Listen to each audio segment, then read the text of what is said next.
Welcome to Neelu's Cookbook.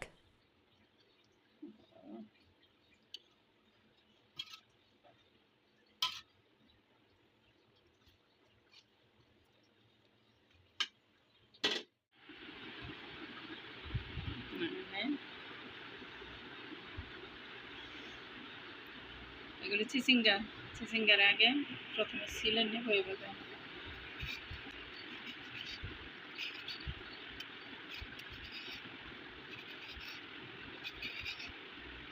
এগুলো চামড়াগুলো পাতলা করে নিতে হবে।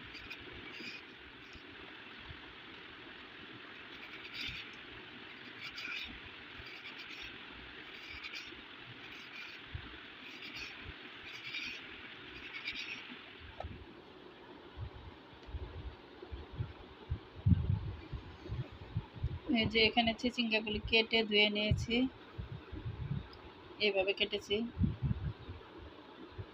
লম্বা লম্বা করে। তারপর এখানে কাতলা মাছ, আর আছে পেঁয়াজ, রসুন, সামান্য আদা। আমি পেঁয়াজ, রসুন আর আদার একটা পেস্ট করে নেব। চলেন এখন রান্না করি। ফিশটাকে ফ্রাই করে নেব। তেল দিয়ে দিলাম। এই যে ফিশের মধ্যে সামান্য হলুদ, মরিচ আর লবণ দিয়ে মেখে নিয়েছি। এখন এটা ফ্রাই করে নেব।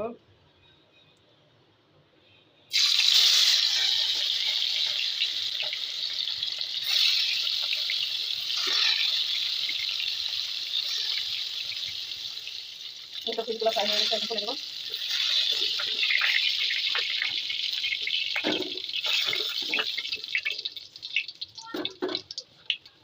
এখন চিচিঙ্গাগুলো সামান্য হালকা ভেজে নিব।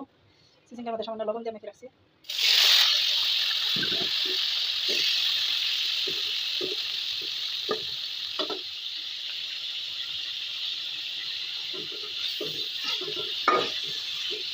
এটা চিচিঙ্গা ভাজা হয়ে গেছে। এটা শুধু ভাজা, কাঁচা গন্ধটা যাতে না থাকে এই জন্য 2-3 মিনিট ভেজে নিয়েছি। ভাজলে হয়তো কাঁচা গন্ধটা থাকে না, তরকারিটা স্বাদ বাড়ায়।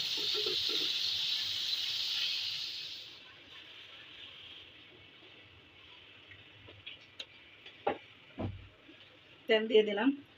এখন এখানে পেঁয়াজ, রসুন, আদার একটা পেস্ট ছিল, এটার সাথে আরও মশলা অ্যাড করছি, যেমন 1/2 টিস্পুন সরিষা, 1/2 টিস্পুন মৌরি, 1/2 টিস্পুন রাঁধুনি মশলা, সব একসাথে ব্লেন্ডার করে নিয়েছি। আর 3টা কাঁচামরিচ।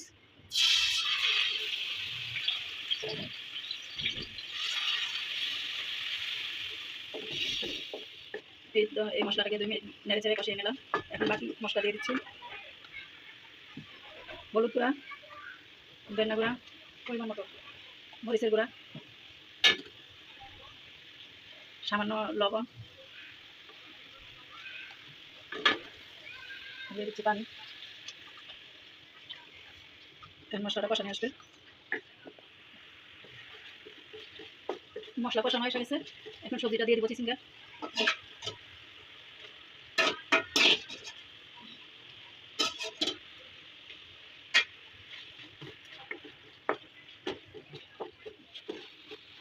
এখন সাথে মাছগুলো দিয়ে দিচ্ছি।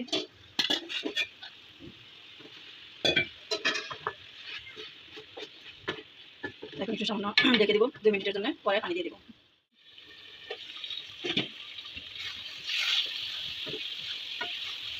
এখন জল দিয়ে দিই।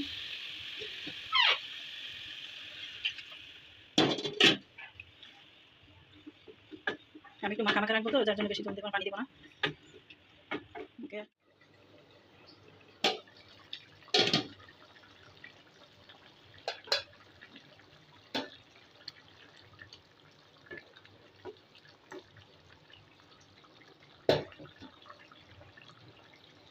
এই পর্যায়ে আমি 3টা কাঁচামরিচ দিয়ে দিচ্ছি।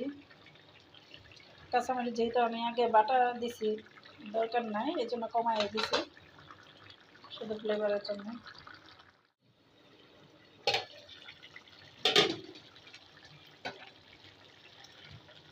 এই তো হয়ে গেছে।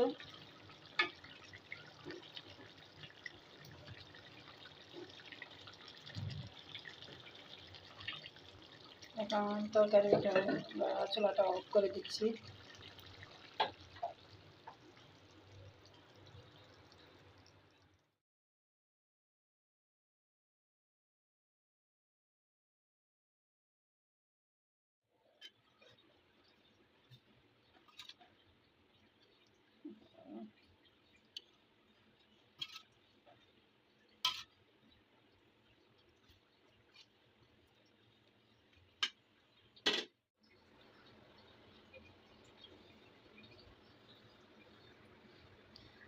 এই তো রেডি হয়ে গেছে আমার চিচিঙ্গা দিয়ে মাছ রান্না, দারুণ স্বাদের। এভাবে রান্না করে দেখবেন, ভালো লাগবে ইনশাল্লাহ। আর রেসিপিটা ভালো লাগলে অবশ্যই লাইক কমেন্ট করে দেবেন, আপনাদের সাপোর্টটা আমার খুব দরকার।